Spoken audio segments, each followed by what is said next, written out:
एक महीने का समय दिया जाता है।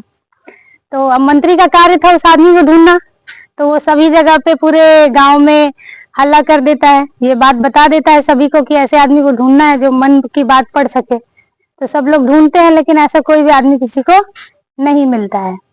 ठीक है, तो जैसे जैसे महीना खत्म होने वाला होता है, समय निकट आ जाता है, तो जो मंत्री होता है वो घबराने लगता है कि मेरा कार्य तो पूरा नहीं हुआ। तो एक दिन बैठ के वो रात में सोच रहा होता है, तो उसकी बेटी उसके पास आती है और कहती है, क्या हुआ पिताजी? तो जो है उसके पिताजी वो उसे बताते हैं कि ये समस्या है। तो वो कहती है, ठीक है, ये काम आप मुझे दे दीजिए, मैं समय पूरा होने से पहले आपको ये कार्य करके दे दूंगी। तो जिस दिन दरबार में पेश होना था उस आदमी को लेकर, उस दिन सुबह में उसकी बेटी आती है और उनके यहाँ पे जो उनके माल मवेशी को रखने वाला जो आदमी होता है, जो भेड़ बकरियां और उनके पालता है, गड़रिया जिसको बोलते हैं, उसको लेकर अपने पिता के सामने खड़ा कर देती है। कहती है, यही है वो आदमी। तो वो बड़े चौंक जाते हैं कि यही तुमको समझदार आदमी मिला है जो राजा की बात को समझ लेगा।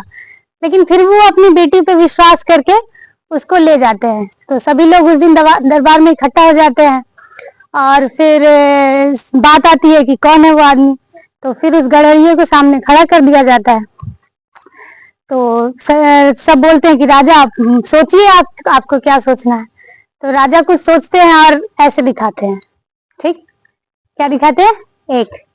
तो फिर जो गड़रिया होता है वो सामने से दिखाता है 2।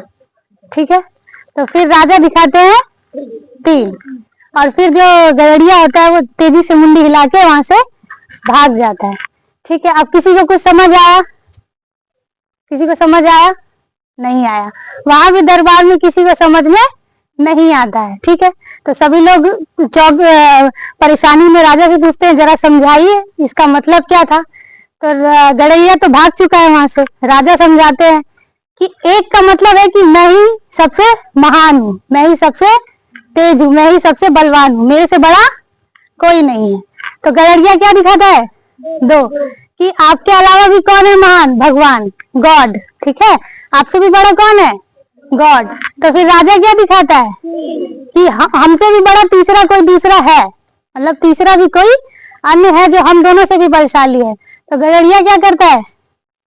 नहीं, पहले मुंडी हिलाता है और फिर भाग जाता है। उसका मतलब होता है कि तीसरा कोई बड़ा नहीं है भगवान से। ठीक है, तो इस तरह से गड़रिया जो होता है वो राजा की मन की बात को पढ़ लेता है, राजा अपनी हार मान लेता है। ठीक है।